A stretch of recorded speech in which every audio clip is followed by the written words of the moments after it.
People like to say there's no such thing as a free lunch. But what about a free cup of coffee? About a century ago, a beautiful tradition emerged in the Italian city of Naples that looks to be arriving right here on our shores. In Naples, they call it caffè sospeso, or suspended coffee. And the pay-it-forward practice goes something like this. Enter your local coffee shop and purchase 2 cups of coffee, one for yourself and one to be held as a suspended coffee, to be collected later by someone in need. Your barista will make a note of this paid-in-advance cup of joe and serve it, completely free of charge, to someone who might be a little down on their luck. It's a goodwill initiative offering a cup of kindness to those in need. The simple charitable idea has spread like wildfire over the past few years through the UK and Australia, thanks to John Sweeney, a 29-year-old husband and father of 4 from Cork, Ireland. 3 years ago, Sweeney lost his plumbing job. During his unemployment, Sweeney learned about the Italian tradition of suspended coffees, and it left him believing that the world really could be changed for the better through the simple act of buying a stranger a cup of coffee. When Sweeney began his quest to spread awareness, he started with a Facebook page. His primary goal was simply to encourage others to ask their local coffee shops to participate.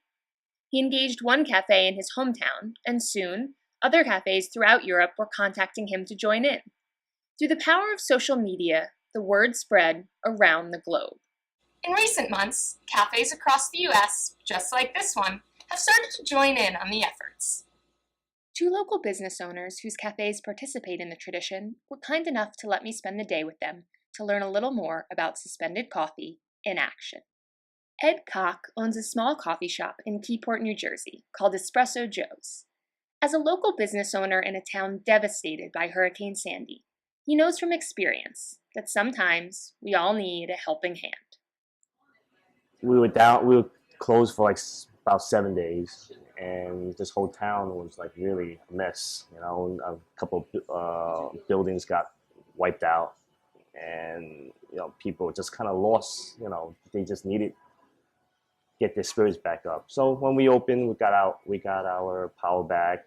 I offered free coffee, free whatever I can offer to them at that point, to anyone that walked in, and people are just so happy just to be able to get back on their feet, And then about 3 months later, we saw this thing on Facebook, about the suspended coffee. Once Ed heard about suspended coffee, he knew he had to join.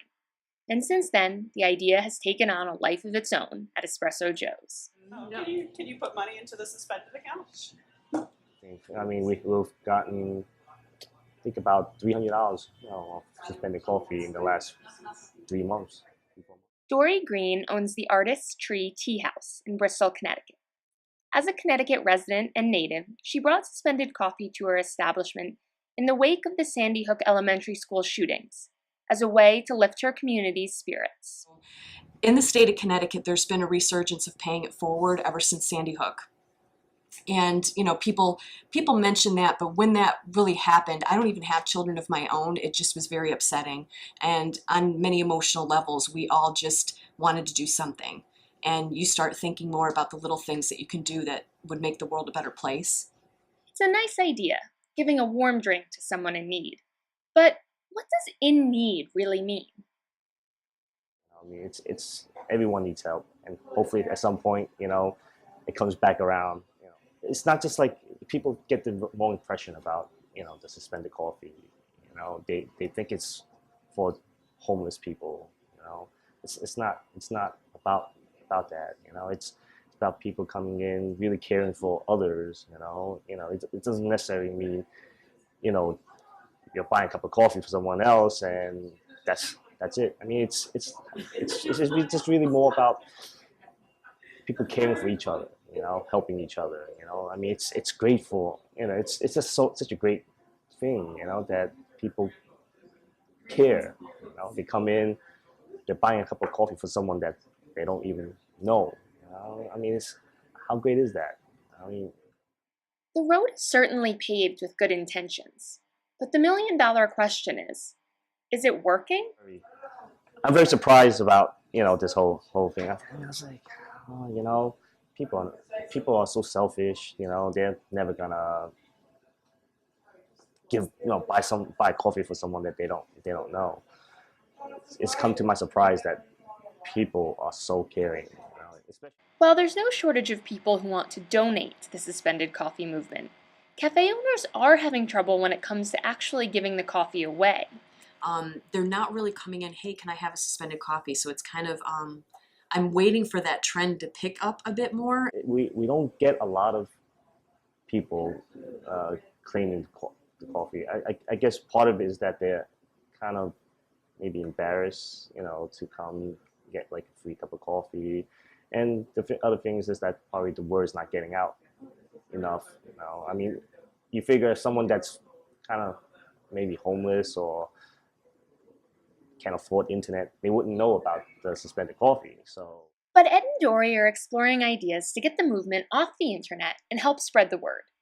When I was in Keyport, Ed took me with him to their local food pantry, where he passed out coffee vouchers that he hopes will bring more people into the store. That's the whole point of this whole thing, is to get the word out, and hopefully other coffee shops or restaurants would get involved in this movement. Because like right now I'm 14 ahead, which isn't a huge amount. Sometimes you're like 50 ahead or something. If somebody gives you a $100 bill or $50 to go towards a suspended coffee, you're like way ahead.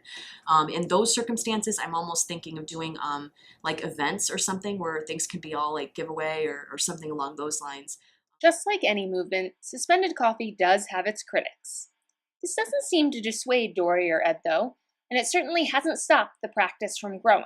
You're helping out the small business to have a purchase of a $2 purchase, and you're helping out someone that can't afford $2.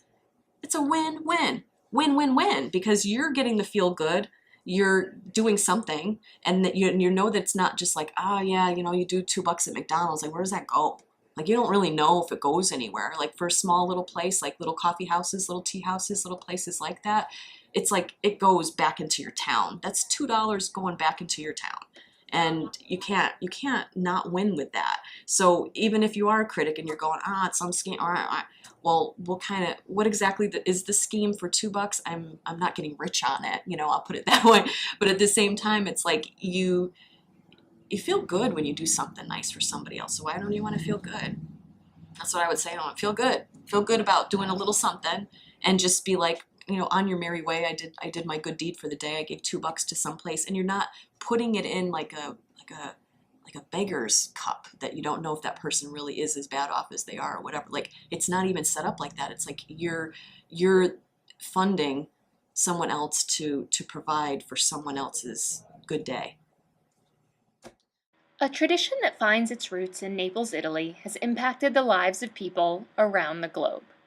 And while the future of suspended coffee has yet to be written, the people who can be credited for its successes thus far see this as only the beginning. As I go into the upcoming years, I'm hoping to do more. Like it's just a start. You start with something, and it's a simple thing. It's a little thing, and it's a little thing that has a bigger impact, especially when you keep putting little things into a bigger bucket. It's your cup's runneth over. So that's what I hope for suspended coffee. I hope its cup keeps running over. It's like got abundance and everything it needs, and it keeps going, because that's all we need. We all need our cup to be full.